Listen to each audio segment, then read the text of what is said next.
Saya undang teman-teman mengambil posisi yang nyaman, yang kira-kira bisa bertahan berapa lama. Namun seandainya dalam perjalanan tidak bisa bertahan, silahkan merasa bebas untuk mengubah posisi sehingga teman-teman merasa nyaman untuk bermeditasi. Saya sekarang mengajak teman-teman untuk memejamkan mata untuk mengurangi informasi-informasi dari luar. Dan mari kita mengambil nafas dalam-dalam. Saya undang teman-teman ketika menghirup dalam hati kita masing-masing, kita menghitung sampai 3.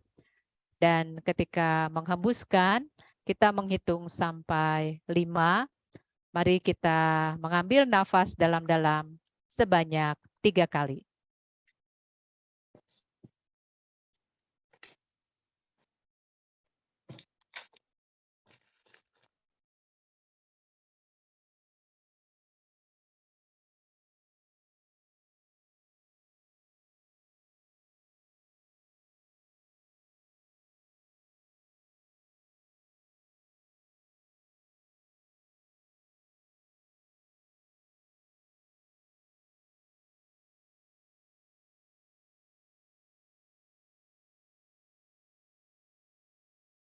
Marilah kita berdoa dalam nama Bapa dan Putra dan Roh Kudus. Amin.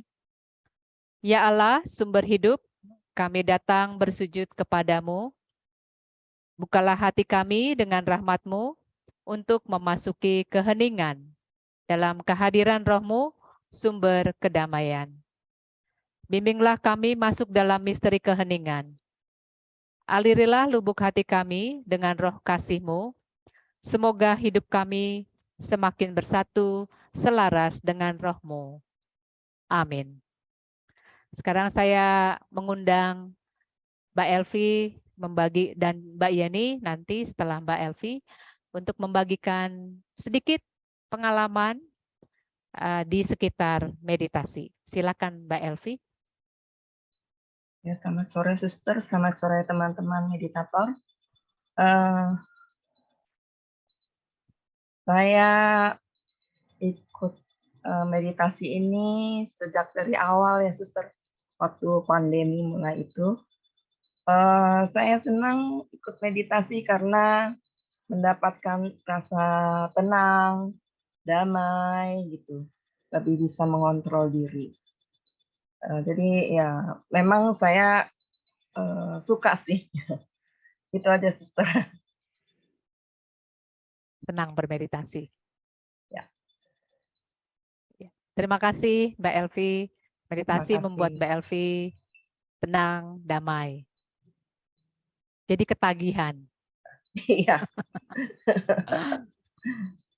Terima kasih. Bisa kontrol Mbak diri Yen. juga, suster.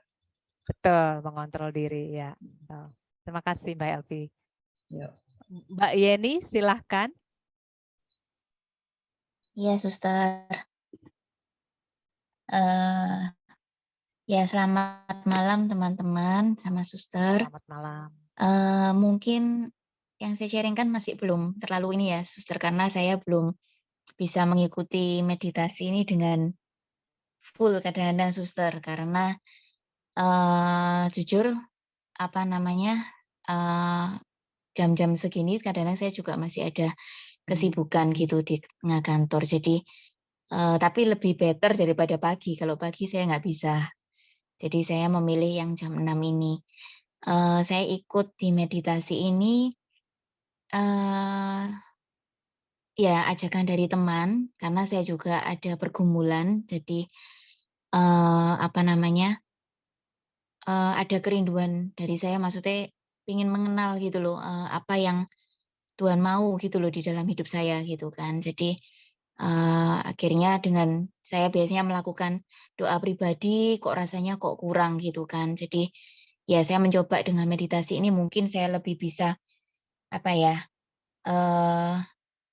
lebih bisa mendengarkan suara hati kayak gitu, suster. Tapi kenapa saya mau join? Jujur yang pertama kali itu saya tersentuh banget gitu loh dengan apa yang suster sampaikan waktu itu, ada firmannya, dari mana gitu ya, saya agak lupa, ininya juga tentang emosional gitu kan. Jadi, saya juga masih mengalami, di tengah-tengah perjalanan hidup saya itu, saya gampang sekali untuk ya banyak detok-detoknya suster dari negatif thinking, terlalu emosional gitu, perasaan gitu kan. Jadi iya, kelihatannya saya perlu untuk, belajar untuk bisa menguasai diri gitu, supaya saya bisa mendapatkan ketenangan, bisa merasakan damai.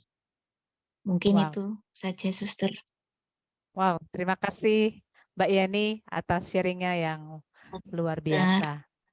Ya, kita semua makasih sama-sama suster. dengan bermeditasi mempunyai harapan untuk semakin tenang, bisa mengolah emosi, bisa melihat hidup lebih jernih, itu sebenarnya memang terbantu dengan bermeditasi.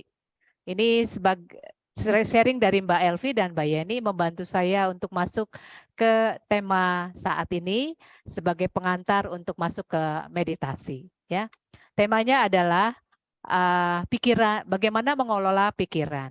Itu seringkali banyak orang sakit, lalu ke dokter, lalu dokternya bilang, udah banyak nggak usah dipikirin gitu ya. Saya pernah ngalami nemenin kakak saya ke dokter, bilang dokternya aja bilang udah nggak usah dipikirin, udahlah tenang, istirahat, rileks gitu ya. Tapi bagaimana nggak dipikirin gitu, itu kan masalahnya di situ. Bagaimana supaya tidak memikirkan gitu. Bagaimana supaya saya bisa mengambil jarak dengan pikiran. Nah, topik saat ini adalah bagaimana kita mengenal pikiran. Pikiran itu macam-macam. Jadi satu hal saja yang mau saya ajak, yaitu pikiran bermentalitas korban. Pikiran bermentalitas korban. Nah, ini perlu kenalan.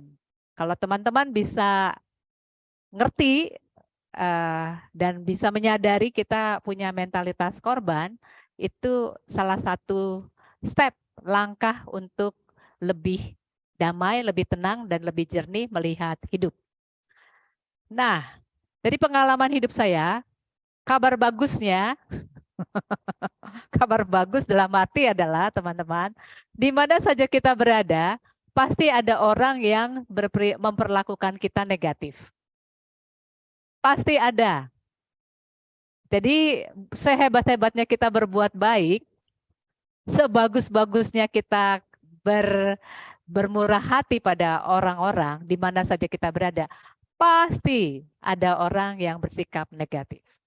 Selama saya jadi suster, pada umumnya orang lihat saya itu sangat hormat. Karena image suster, image ya, gambaran suster itu baik, suci. Ya saya menikmati lah privilege kayak gitu ya. Itu banyak, pada umumnya begitu. Tetapi teman-teman, dalam pengalaman hidup saya pernah jadi guru, saya pernah jadi misionaris di Myanmar, dan saya kembali ke Indonesia tahun 2020. Di mana saja saya berada, ada yang benci banget dengan saya. Sampai membuat saya stres. Dan saya punya pengalaman di sekolah, ada orang yang lihat saya langsung lari.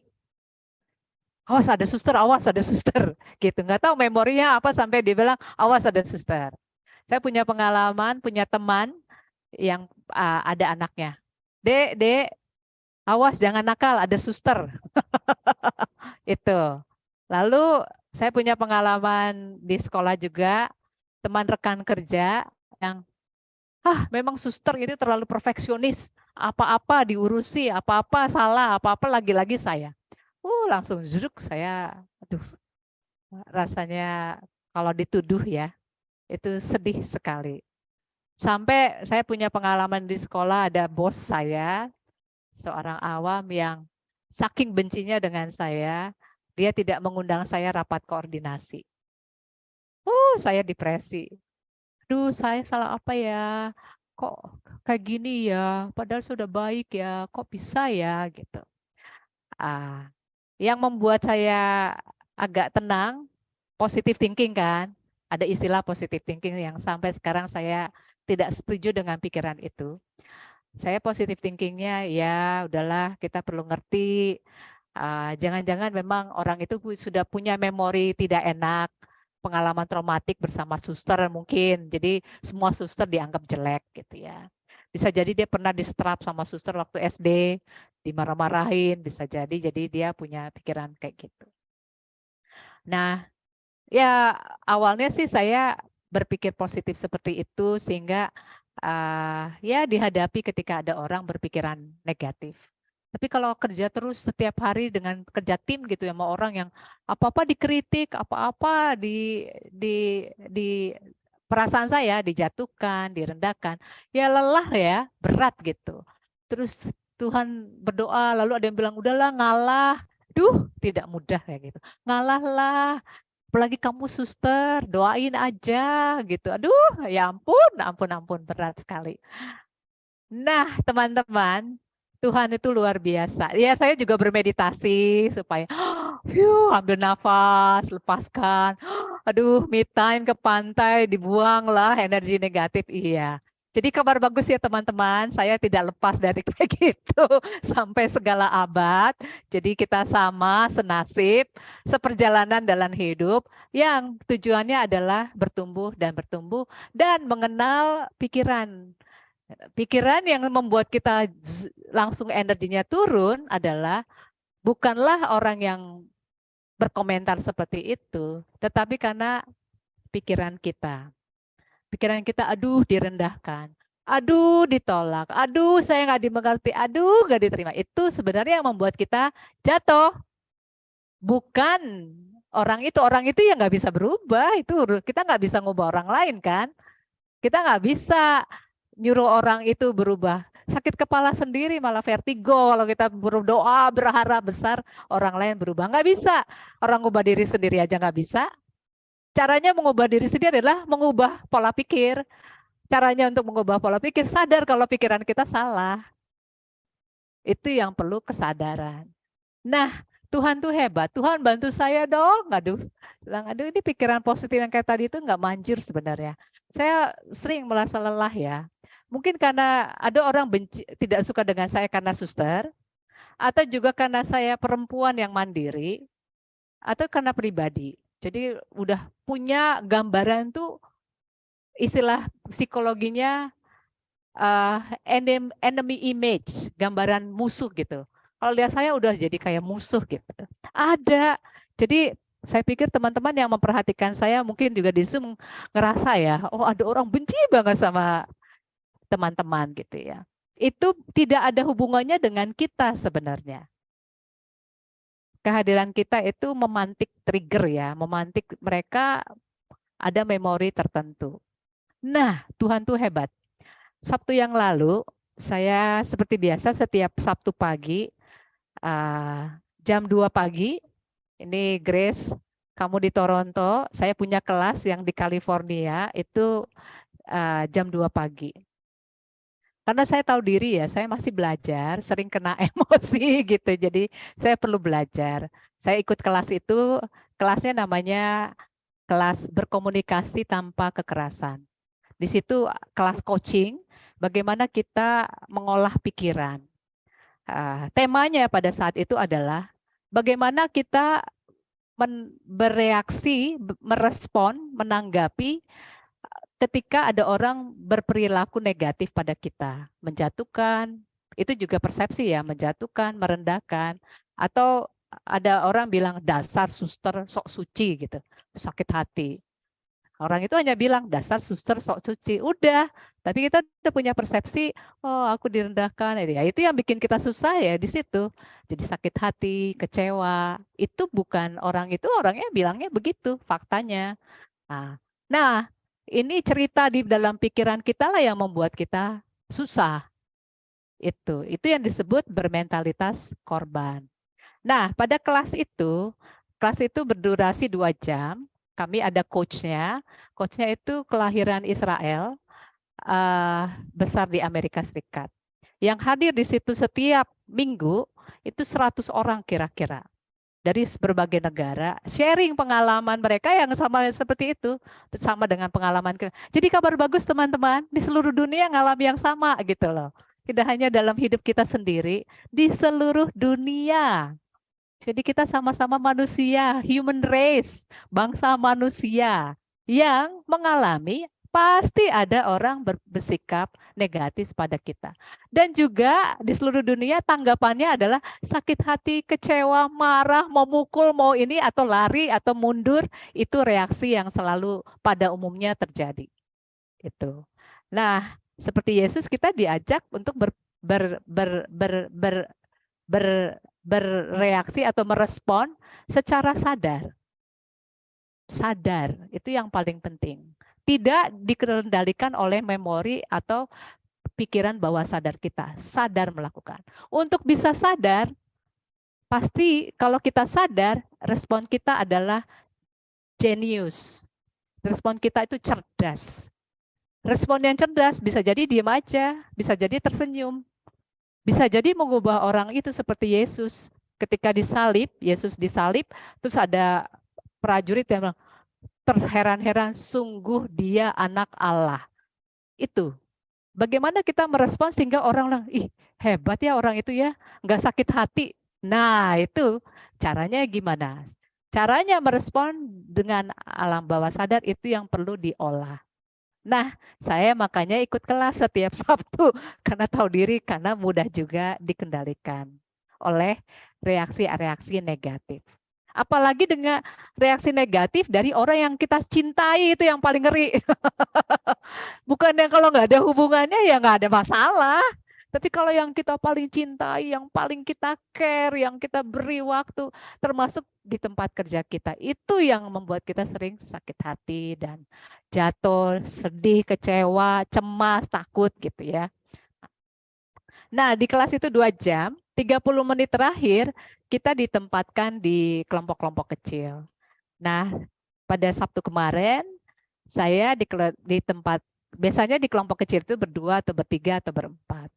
Nah, waktu Sabtu kemarin saya masuk kelompok yang hanya berdua. Nah, yang di situ namanya seorang ibu yang single, yang sudah pensiun, yang berasal dari California. Saya udah pernah satu kelompok dengan dia, jadi dia sudah kenal saya sudah kenal dia. Dan dia tahu kalau saya suster. Di sana kebanyakan adalah orang-orang sekuler yang tidak punya agama, tapi punya passion, punya passion itu, tahu ya passion ya, punya concern, punya perhatian pada pembangunan perdamaian dunia gitu. Mereka itu. Jadi kita nggak banyak ngomong soal Tuhan sebenarnya. Nah,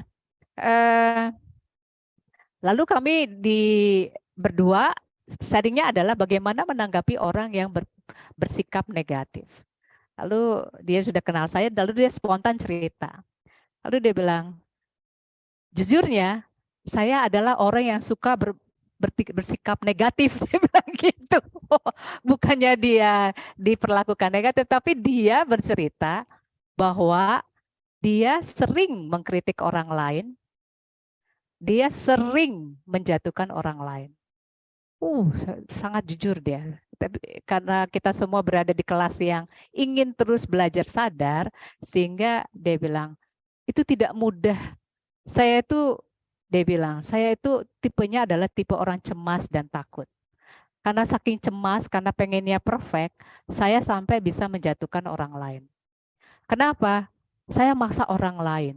Karena saya ingin kerja saya bagus. Kalau nggak bagus nanti bos saya marah. Saya takut direndahkan, saya takut tidak dihargai, saya takut dimarahi, saya takut diserang. Jadi sering mempengaruhi jantung saya. Saya udah terapi bertahun-tahun. Ya itu tidak mudah, dia bilang gitu. Ternyata itu saya nggak bisa stop. Saya pengennya nyalahin maksa-masa orang. Itu karena saya pinginnya bagus. Saya baru kali ini mendengar ada orang yang punya kecenderungan itu yang saya sering mengalami seperti mengalami berhadapan dengan orang seperti itu. Dan orang itu yang punya kecenderungan itu bercerita pergulatan dia untuk keluar dari situ. Saya bilang, wow, terima kasih ya. Saya jadi bisa mengerti. Ternyata orang yang kecenderungannya menyalahkan, cenderungnya mengkritik, merendahkan, itu pun berat bagi dia untuk keluar dari situ. Jadi nggak bisa tidur, ketakutan, penuh kecemasan. Pengaruhnya ke jantung. Dia cerita itu. Sampai ke terapi, karena dia bilang dia punya trauma masa kecil. Saya sama terima kasih. Saya bilang kayaknya baik kita kalau, karena cuma 20 menit ya, kita janjian ketemu di luar kelas. Ya, sure gitu. Saya dikasih nomor, lalu kita janjian. Bulan ini ketemu. Ya, Tuhan tuh hebat, menjawab. Jadi saya terbuka gitu ya. Oh, ternyata kalau orang suka ngerendah-rendahin, itu kan persepsi saya. Ya dia bergula juga kan. Oh, terus itu membuka saya bahwa memang dua-duanya, ibu ini dan saya, jatuh pada mentalitas korban. Dia takut direndahkan. Dia takut diserang. Jadi itu, mentalitas korban itu ada kata-kata, lagi-lagi saya ngalah ini. Itu pikiran ya, hati-hati ya. Sadari itu. Kalau pikirannya, aduh, ngalah gitu. Aduh, nggak ada yang dukung saya. Aduh, kayaknya nggak ada di dunia ini, hanya saya sendirian. Hati-hati. Itu pikiran bermentalitas korban. Itu bukan dari roh Allah. Itu yang membuat kita depresi. Itu, hati-hati. Nggak ada hubungannya sama orang itu. Tadi aja ibu tadi kan cerita ya. Dia pun lagi mengolah karena dia punya memori tertentu sehingga ada kecenderungan menjatuhkan orang lain gitu.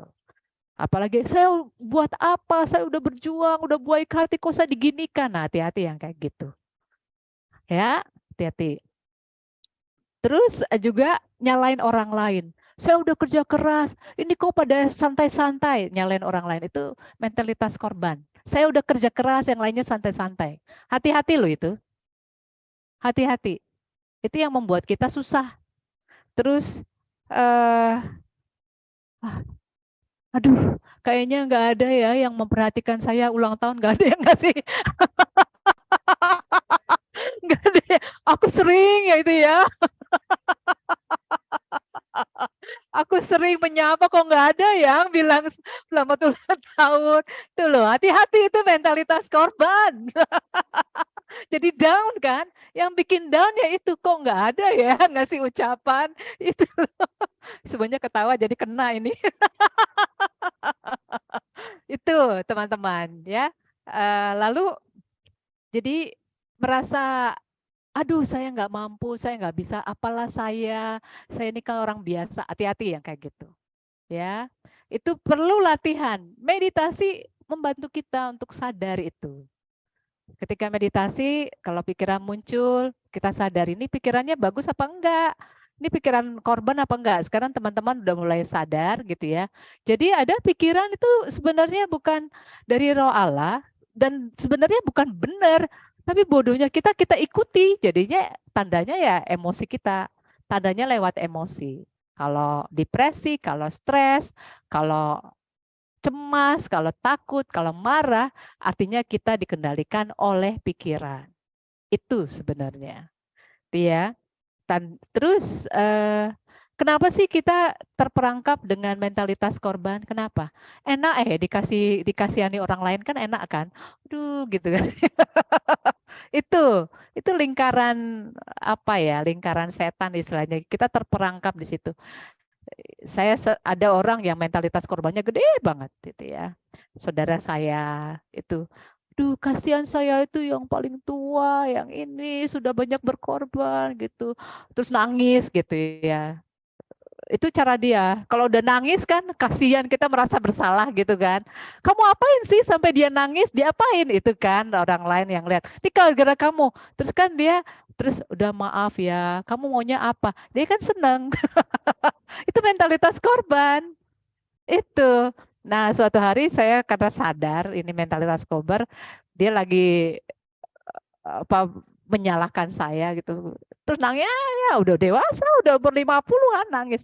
Udah nggak usah nangis, stop. Nggak ada gunanya, nggak ampuh, kayak bilang gitu. Dia stop, nggak nangis lagi. Itu sudah terekam karena sejak kecil ya. Ternyata strategi itu ampuh kalau nangis dikasihani.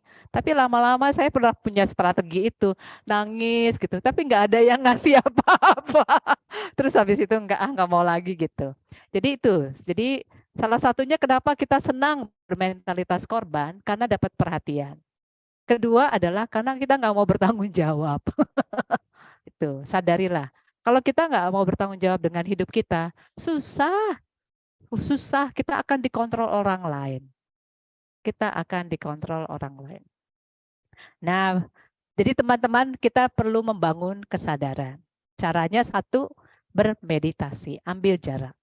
Meditasi membuat kita menghadirkan diri saat ini. Menghadirkan diri, bermeditasi. Latihan, menghadirkan diri. Lalu kalau ada muncul pikiran-pikiran seperti tadi, sadari aja, oh ini toh. Atau kalau belum nyampe ke sana, minimal kenalan sama perasaan. Kalau saya perasaannya tegang, sakit kepala misalnya, itu tanda kita lagi marah. Itu badan membantu kita untuk kenalan. Ini kepala kalau tegang, sakit kepala, itu artinya marah yang terpendam, yang tidak didengar. Padahal marah itu adalah tanda bahwa ada kebutuhan emosi dan spiritual yang belum didengar oleh kita. Perlu didengar, makanya perlu journaling. Ada apa kok saya pusing ya? Oh, artinya saya tidak dengar perasaan marah saya. Ada apa kok marah? Iya, nanti lama-lama kita akan kenal kebutuhan kita. Kebutuhan tidur, ya bisa bosnya harus selesaiin ini, harus gitu. Lalu nanti ada suara siapa yang mengharuskan. Kalau dimarahi ya udah nggak apa-apa. Toh bukan kiamat, bukan akhir dunia gitu. Jadi kita perlu berempati dengan diri sendiri. Itu siapa lagi? Siapa lagi yang mencintai diri kita kalau bukan diri kita? Nggak ada. Setiap orang egois, teman-teman. Kabar bagus ya. Setiap orang egois. Jadi kita perlu belajar juga untuk care dengan diri sendiri. Jadi belajar memperhatikan pikiran. Kedua, menerima bahwa saya punya pikiran-pikiran seperti itu. Menerima. Menerima artinya mencintai, lalu memaafkan. Ya udah, nggak apa-apa. Ya udah, lepas. Ya udah, saya lagi butuh perhatian. Udah nggak apa-apa. Terus nanti me time gitu. Kalau butuh istirahat. Lalu itu, kalau teman-teman cemas, takut, artinya teman-teman punya pikiran di masa depan, tidak hadir. Tandanya itu. Cemas, takut, was-was, itu bahwa kita dikontrol oleh pikiran yang di masa depan. Kalau kita marah, kecewa, itu artinya kita dikontrol oleh situasi masa lalu. Mengingat memori lalu marah, kecewa. Itu artinya dikontrol oleh masa lalu. Sadari. Nah, kalau sadari terus dilepas, hadir sekarang, ambil nafas, lepaskan, ambil nafas, lepaskan, itu kita connect dengan alam kesadaran kita, itu latihan. Nggak bisa langsung sekejap jadi. Latihan tiap hari, meditasi, kita akan membawa diri kita ke sekarang. Ketika kita bisa minimal 80% sekarang hadir, inner power akan muncul. Kita bisa mengontrol situasi, bahkan kita bisa menciptakan situasi lebih baik. Minimal diri kita. Itu intinya ya. Dan kalau teman-teman sadar, seperti tadi Tuhan tuh hebat ya, saya dipertemukan dengan seseorang yang punya kecenderungan menjatuhkan, mengkritik, dan saya jadi tersadar. Jadi ketika sekarang saya menghadapi orang-orang yang cenderung mengkritik, merendah, saya merasa merendah, atau selalu bersikap negatif, saya tidak langsung down. Saya ingat ibu itu. Setiap orang punya perjuangan sendiri-sendiri. Dan Ketika kita bisa lepas dari pengaruh negatif orang lain yang cenderungnya menjatuhkan atau mengkritik, ketika kita lepas, itulah roh kita. Harga diri akan muncul. Inner power akan tegak. Dan kalau nggak didukung, tidak divalidasi, tidak dihargai, no problem. I am fine. Saya baik-baik saja. Itulah kita sesungguhnya. Hanya bisa kalau kita sadar pikiran-pikiran yang bermentalitas korban. Salah satunya ya. Nanti bulan depan pikiran yang lain bermentalitas lain. Lanjutan, satu aja dulu. Itu pun sudah banyak latihan setiap hari selama sebulan. Fokus pada mentalitas korban dulu. Latihan tiap hari. Journaling, tulis. Oh, hari ini mentalitas korban saya apa ya? Kalau sadar dan bisa menulis, artinya teman-teman sudah masuk ke alam kesadaran. Tapi kalau belum sadar, nyari-nyari nggak ada, artinya belum sadar. Ya, begitu teman-teman. Ya, nanti kalau ide-ide ini banyak sekali dan perlu dicerna, silakan lihat videonya ya. Supaya terus, karena ini mencerna, ini saya udah 20 tahun mengolah ya. Jatuh, tapi bagus, Tuhan tuh hebat. Dia akan bantu kita untuk sadar, naik tingkat, naik tingkat. Semakin kita sadar, semakin kita mudah merasakan bagaimana Tuhan membimbing kita. Wah, enak sekali. Enak banget kalau connect dengan Tuhan, enak banget. Nyam-nyam. Itulah yang disebut kebangkitan. Kebangkitan adalah mampu sadar bahwa saya dikendalikan oleh mentalitas korban dan bilang no, tidak mau lagi. Nah, kemampuan bilang nggak mau lagi, saya nggak mau dikasihani, saya mau bertanggung jawab pada diri saya. Saya nggak apa-apa kalau nggak ada yang ngirim ucapan selamat ulang tahun, nggak apa-apa, happy. Ayo pergi ke kafe atau pergi ke pantai atau pergi ke gunung. Cheers, selamat ulang tahun, I love you. Nah, itu orang pemenang. Iya, bilang sama diri sendiri, I love you my dear, gitu kan? Iya, sip. Nah, itulah kesaksian itu yang disebut kebangkitan. Gitu ya, teman-teman. Baik, teman-teman, kita sekarang masuk ke suasana meditasi.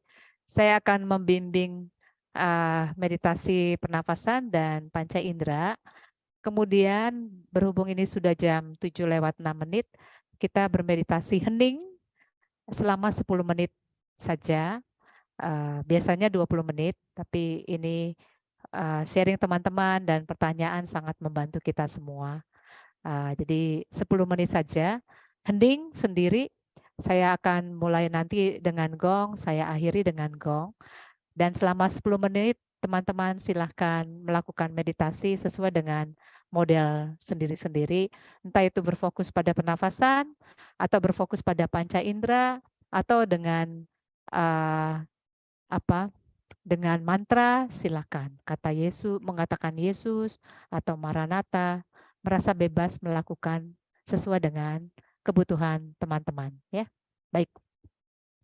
Mari teman-teman kita ambil posisi yang nyaman. Duduk yang nyaman, yang memampukan kita bisa bertahan cukup lama, kira-kira 20 menit.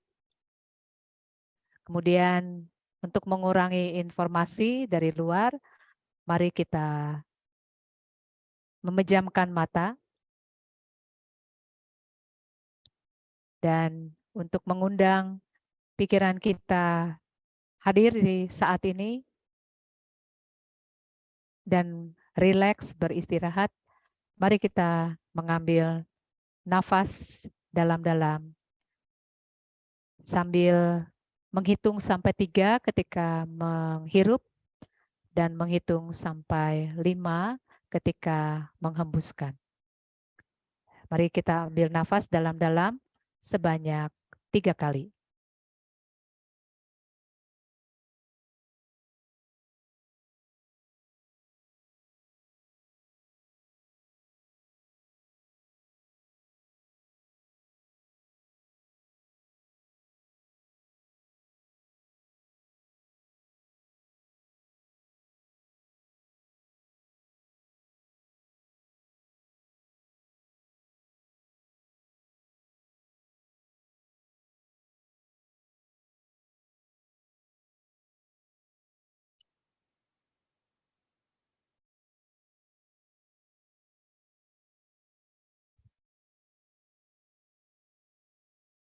Saat ini marilah kita berfokus pada udara yang masuk lewat lubang hidung kita dan udara yang keluar.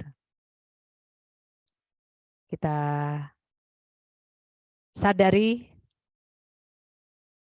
bahwa kita sedang bernafas.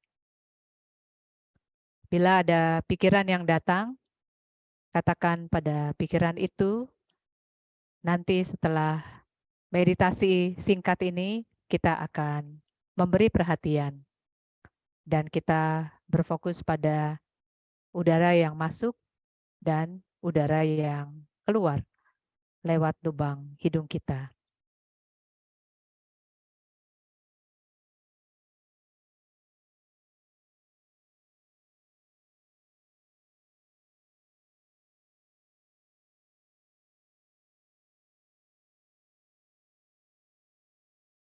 Bila teman-teman semakin rileks dan mulai mengantuk, menandakan teman-teman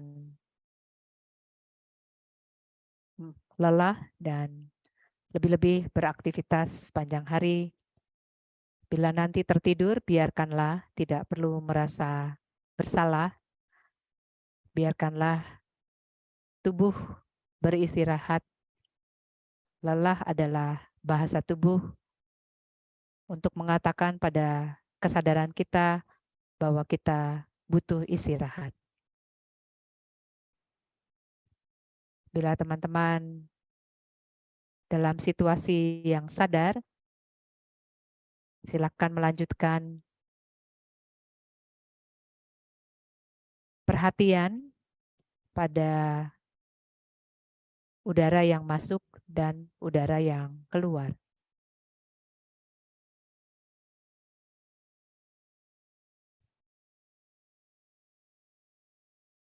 Udara yang masuk adalah energi hidup. Energi yang memberi kekuatan, memberi pembaruan, dan bahkan penyembuhan. Energi ini masuk ke seluruh tubuh kita, ke sel-sel tubuh kita dari ujung rambut hingga ujung kaki kita. Mari kita sadari bahwa di saat kita menghirup, kita menyambut energi kehidupan.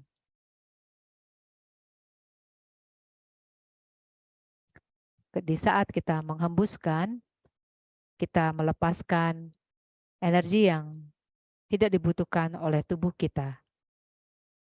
Kita lepaskan. Sadarilah ketika kita melepaskan juga energi-energi yang tidak dibutuhkan oleh tubuh kita. Kita serahkan kepada alam semesta. Kita sadari juga alam semesta menyambut energi ini dan mengubahnya menjadi energi lain yang dibutuhkan oleh ciptaan lain. Begitulah kita dalam saling berhubungan dengan ciptaan-ciptaan lain. Lewat tindakan sederhana dengan bernafas. Mari kita perdalam kesadaran kita. Ketika kita bernafas, kita menerima energi dan juga memberi energi.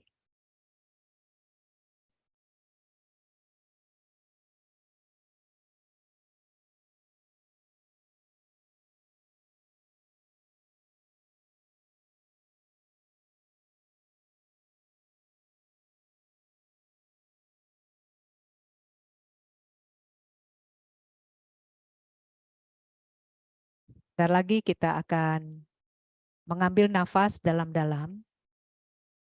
Kita perdalam kesadaran untuk ketika menghirup, menghitung sampai 3, dan ketika menghembuskan, menghitung sampai 5.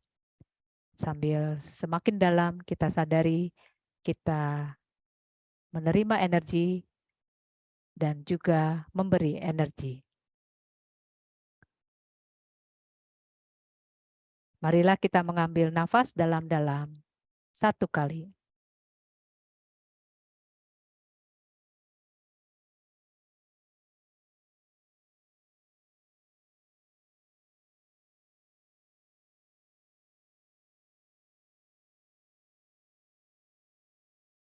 Perlahan-lahan saya mengajak teman-teman sekarang menuju meditasi dengan menggunakan panca indera. Pertama-tama, marilah kita memberi perhatian pada suara-suara di sekitar kita. Kita sadari adanya suara, dari suara yang paling mudah terdengar hingga yang paling lembut terdengar. Kita hanya menyadari, memberi perhatian, mengamati saja, tanpa menilai, tanpa menganalisa, tanpa memberi komentar akan adanya suara-suara yang kita dengar di sekitar kita. Kita sadari, kita amati adanya suara-suara itu. Di ruang doa ini ada suara air hujan yang jatuh.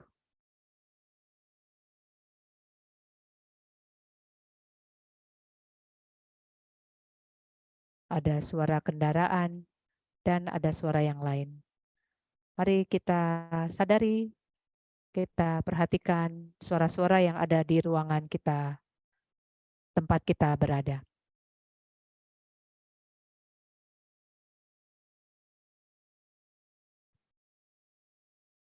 Bila ada pikiran yang datang, bila ada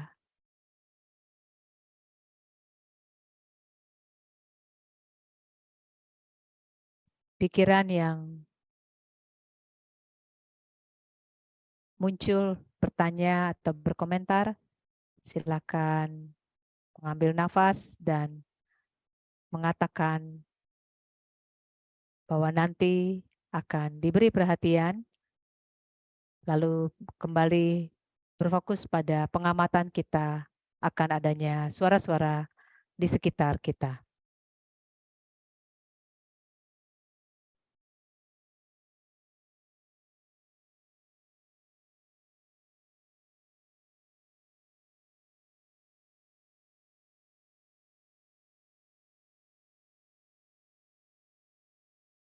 Sebentar lagi kita akan mengambil nafas dalam-dalam.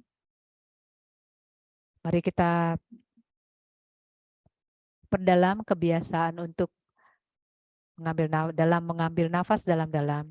Menghitung dulu ketika menghirup sampai 3 dan menghembuskan menghitung sampai 5. Mari kita ambil nafas dalam-dalam 1 kali.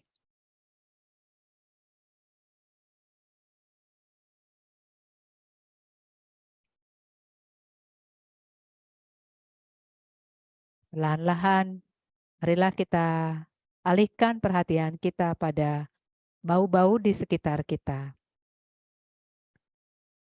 Bisa dimulai dengan bau dari pakaian kita, dari tubuh kita, lalu menuju ke bau-bau yang ada di ruangan kita. Bila ada kecenderungan untuk menganalisa, bertanya, bau apa, kenapa, kita lepaskan. Kita kembali hanya mengamati adanya bau-bau di sekitar kita. Bila teman-teman jatuh, mengantuk, terlelap, biarkan. Nanti ketika sudah terbangun, silakan melanjutkan meditasinya. Mari kita berfokus pada bau-bau yang ada. Bila teman-teman mengalami rasa lebih ringan dan segar, bahkan bisa melihat ada cahaya di antara kedua alis mata, menandakan teman-teman masuk ke alam kesadaran lebih tinggi dan pikiran sudah beristirahat, sudah rileks. Kita teruskan tetap memberi fokus perhatian pada bau-bau yang ada di sekitar kita.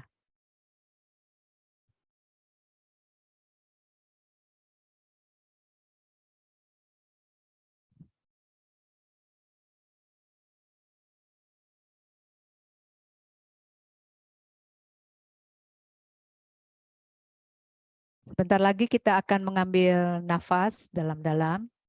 Kita perdalam kesadaran. Ketika menghirup, menghitung sampai 3. Ketika menghembuskan, menghitung sampai 5.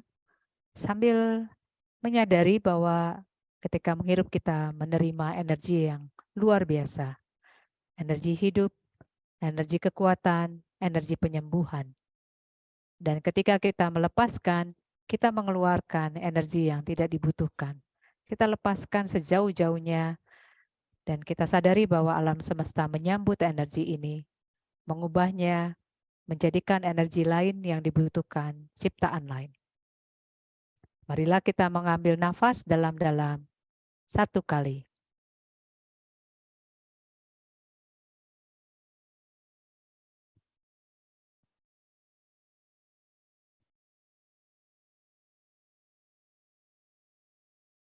Perlahan-lahan marilah kita mengambil perhatian, beralih ke indera rasa lewat kulit.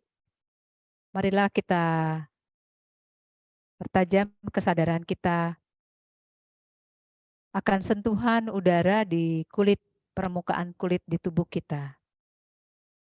Dengan merasakan rasa hangat atau dingin atau segar, kita rasakan sentuhan udara yang menyentuh kulit, permukaan kulit tubuh kita. Atau juga angin dari kipas angin atau dari alam secara alamiah menyentuh permukaan kulit tubuh kita. Mari kita perdalam kesadaran kita akan sentuhan udara atau sentuhan angin ini.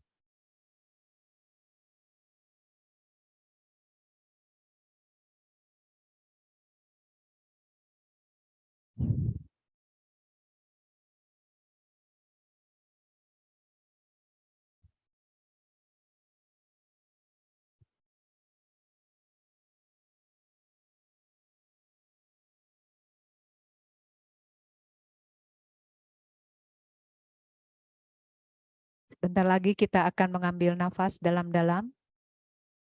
Kita perdalam kesadaran sambil menghitung sampai 3 ketika menghirup dan menghitung sampai 5 ketika mengembuskan. Kesadaran akan anugerah Allah lewat udara yang mengandung energi kehidupan ini. Marilah kita mengambil nafas dalam-dalam 1 kali.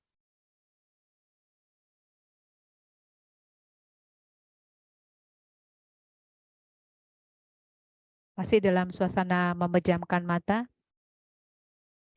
Marilah kita menyadari kehadiran kita satu sama lain pada malam hari ini atau pada pagi hari di belahan utara. Di dalam Zoom berjumlah 15. Di ruang doa ini ada 7 teman yang menemani. Kita semua hadir dalam keheningan. Saling memberi energi hidup dan juga membangun kesadaran bahwa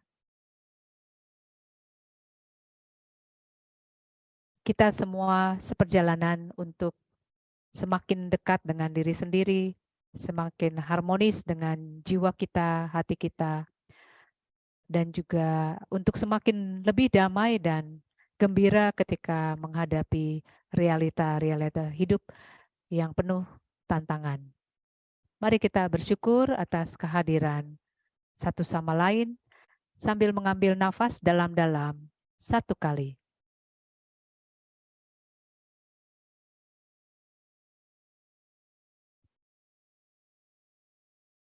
Sekarang kita akan masuk ke meditasi selama 10 menit.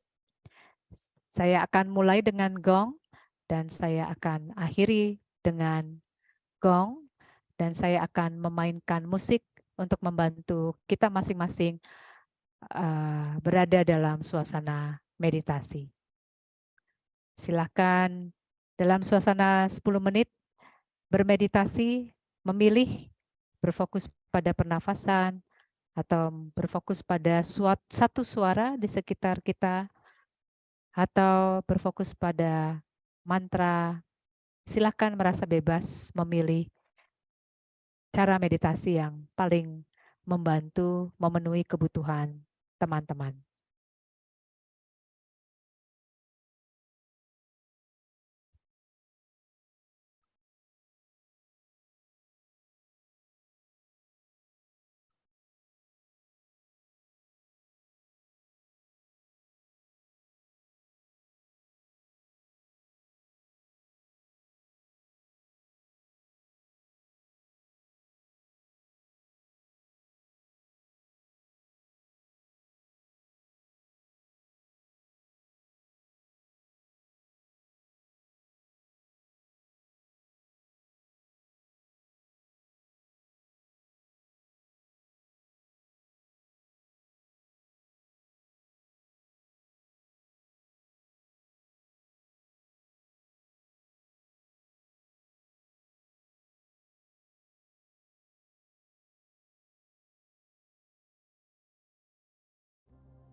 Marilah kita berdoa. Bapa kami.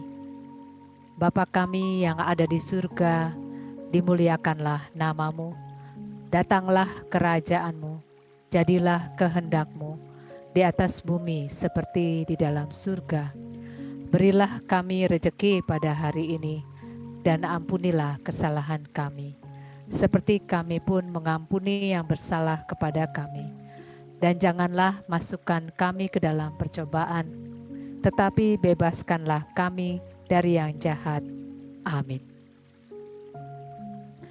Marilah teman-teman, kita akhiri dengan mohon berkat, dan setiap kalimat silahkan membatinkan kata amin.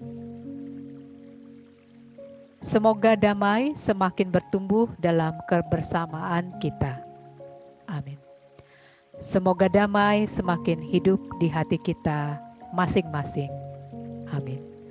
Semoga damai selalu menyertai kita di mana saja kita berada. Semoga damai selalu hadir di alam semesta. Semoga malam ini kita diselubungi damai selalu dan sepanjang segala masa. Amin. Dalam nama Bapa dan Putra dan Roh Kudus. Amin.